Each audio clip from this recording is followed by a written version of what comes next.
Hello, and welcome to my first deck tech. What we got here is a deck I like to call Spirits and Taxes. It's a very similar deck to Death and Taxes, which uses cards like Thalia, Guardian Thraben, and Leonin Arbiter, Ghost Quarter, and Ether Vial to kind of cheat out your guys early, keep the opponent from being able to do what they're trying to do, and then beating down with small creatures. This version of the deck is playing Spirits.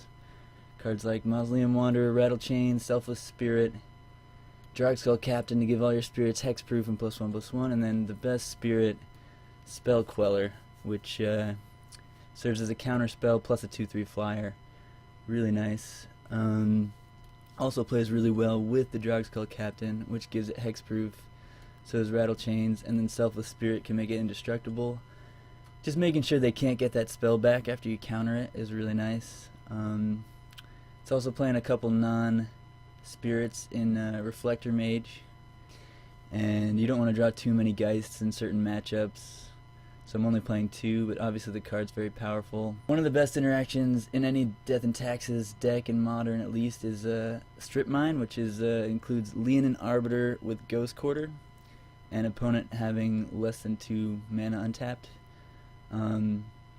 Also, Leonin Arbiter leads to some free wins where you're on the play and you play it on turn 2, and their whole hand is fetch lands, and they just can't get any more lands.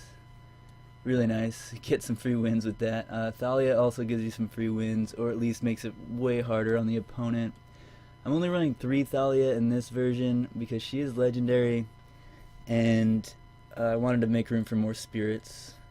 Whereas the Arbiter, you can't really go less than 4 because you really want to be able to strip mine. It also makes your path really good, because when you have an Arbiter out, it's really hard for them to actually get the land off path.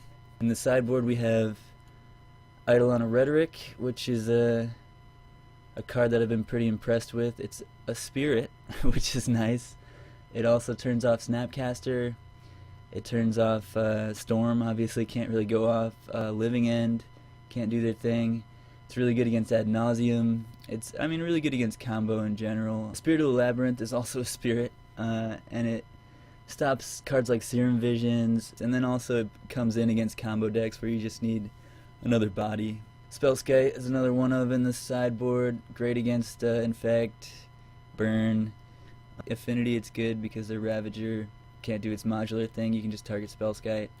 Kataki, obviously good against Affinity, and it's also a spirit. 2 Spreading Seas, it's for Tron. We got 2 Stony Silence for Affinity and Tron, and also like Ad Nauseam and Lantern, stuff like that. Rest in Peace, obviously great against Dredge, any kind of graveyard decks. It's also really good against Jund and Junk, because their Tarmogoyfs are 0-1s, and their scavenging uses can't get bigger. Sunlance is good against Burn, good against any deck that plays Mana Dorks, really. Blessed Alliance, great against a bunch of decks, namely Burn and Bant Eldrazi. Infect, and Disenchant, just a catch-all for things like O-Ring, obviously good against Affinity. I was running a Fragmentize in this slot, but I went back to Disenchant because it's an instant. Here we've got Grafdigger's Cage, which is also good against graveyard decks, Grishelbrand, Dredge. I brought in 1 Ghostly Prison. This particular version of the deck is weaker to tokens, like go-wide strategies are pretty good against this version of the deck because you don't have access to Zealous Persecution or Orzhov Pontiff that you do in the black-white version. So I definitely could see where this could come in handy. Yeah, that's the deck. We're going to jump into a league and get started.